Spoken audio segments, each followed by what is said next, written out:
I lost my dad 2 years ago, and he was a pastor, and one of the things he taught me since I was little is his phrase was, "You never lose by giving." And I think one of the things that's kept me going after losing him is living on a legacy that he taught me, and that is giving and serving people every day. I think it's an honor, and I think to be able to provide care and love people in some of the moments where they need you the most and they feel the darkest is pretty much the best thing you can do with your life.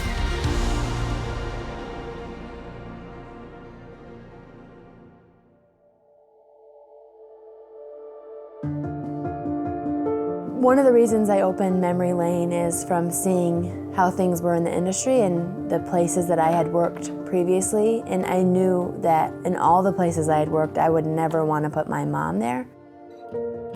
I just felt like this is not right. This is something that cannot be allowed to happen. And, if I wouldn't want my mom there, then why would I want someone else's family there? I thought, you know what, we're missing a need here in the community. There are people where home care is not an option for them because they can't stay at home, or they can't afford home care because it is actually more expensive than living in a facility.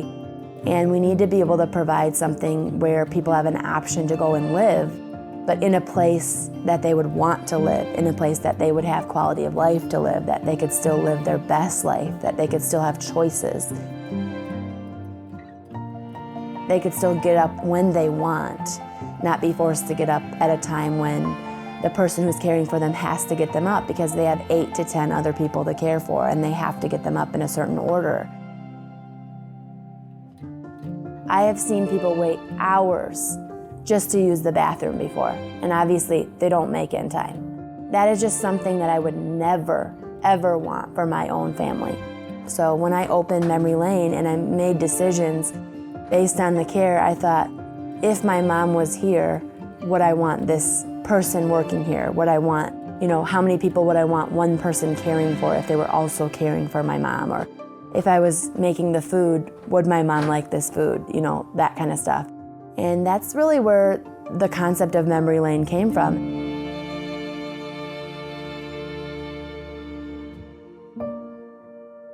One of the things that I think is really important about Memory Lane is that it is in a home. In all the other facilities I ever worked at, I heard the administrative staff consistently say, we want to make this a home-like environment.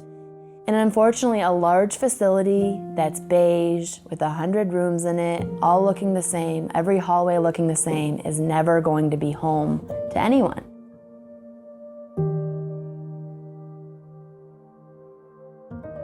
And at Memory Lane, when they come here and when they experience the table dinner where we're all sitting together, all the caregivers sit with the residents, when they have their own room that's different from the other rooms, just like it would be in a house, you won't find a white or beige wall in Memory Lane. And sometimes people find that very odd. Why are the colors green and purple? That seems so weird.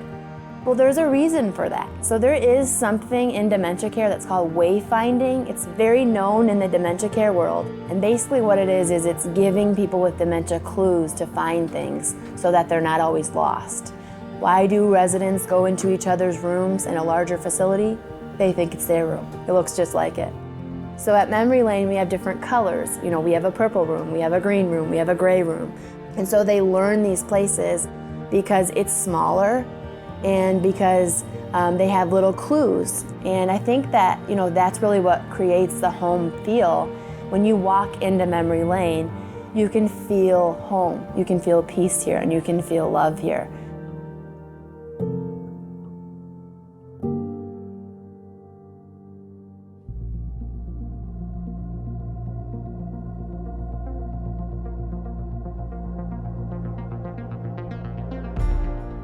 Our standards are a lot higher than the actual adult foster care regulations that we are regulated by, because that's not how I make my standards. I make my standards by, again, how would I want my family member to be treated? What I came up with is one staff person for 3 residents all day and all afternoon, and then 1 to 6 at night when most of them are sleeping. And what that means now is that when our residents have to go to the bathroom, they rarely have to wait. And if they have to wait, it might be for 10, maybe 15 minutes. When our residents get a shower, they get a shower during the time of day that they want it, not at 6 a.m. because they have 9 other people to get up before breakfast.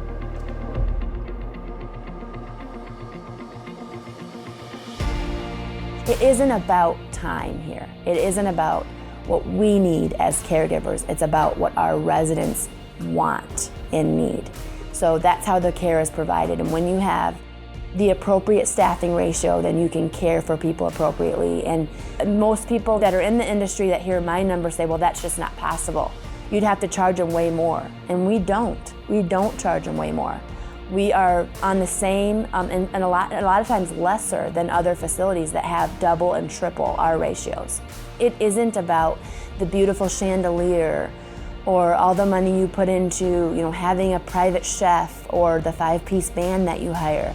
It needs to go into the care, because unless you have staff that have appropriate amount of people to care for, and by the way, are trained in dementia care and really understand it, you're never going to have the care that you need, and people are consistently going to be abused and neglected in facilities, and it's just something that needs to change.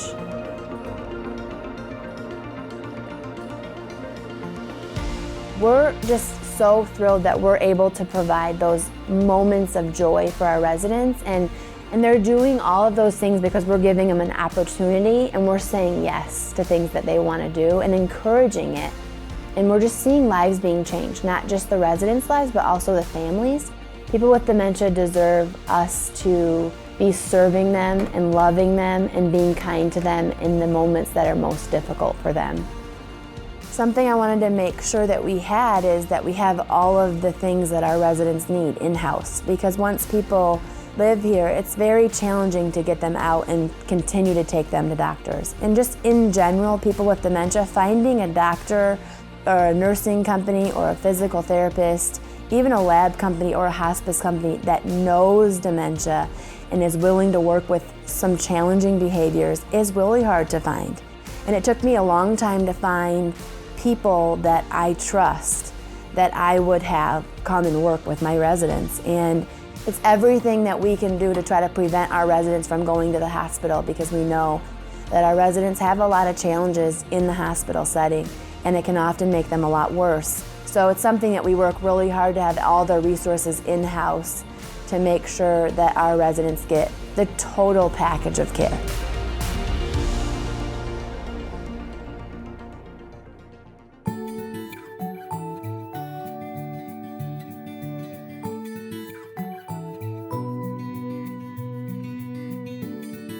I am incredibly proud of Memory Lane, and the thing that I'm most proud of is that when our residents walk in the door and they come to live here, I commit to the families that I'm going to treat them just as I would my own family. And I honor that commitment with everything inside me. I fight for them just like I would my own mom. And I'm proud at the end of the day that I can leave knowing that they're going to get just as good of care when I'm here as when I'm not here. And I make sure that they're happy for as long as they're with us. No matter where they're at in their illness or what happens, they're always going to be my family here at Memory Lane.